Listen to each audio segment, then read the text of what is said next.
Update news. Nagpur येथील घटनेत जखमी झालेले पोलीस उपायुक्त निकेतन कदम यांच्याशी मुख्यमंत्री देवेंद्र फडणवीस यांनी व्हिडिओ कॉलच्या माध्यमातून संवाद साधला आणि लवकर बरे होण्यासाठी त्यांना शुभेच्छा दिल्या।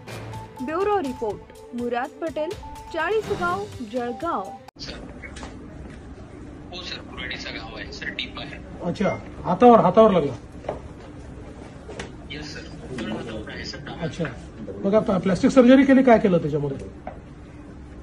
हो सर, प्लास्टिक सर्जरी केली, पण केली सर, काही नर्व्स वगैरे डॅमेज झाले नाही। चला, व्हेरी गुड। ठीक आहे, तुम्ही चांगलं तिथे समोर गेलात आणि सगळ्याचा सामना केला, त्याबद्दल तुमचं अभिनंदन आहे आणि आम्ही सगळे तुमच्या पाठीशी आहोत आणि लवकर लवकर तुम्ही ठीक व्हावं अशी आमची प्रार्थना आहे आणि अशाच प्रकारे नेहमी तुम्ही चांगलं काम कराल अशी बिलकुल ईश्वरचरणी प्रार्थना आहे।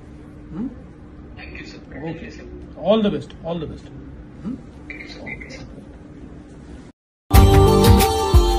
Subscribe now and press the bell icon.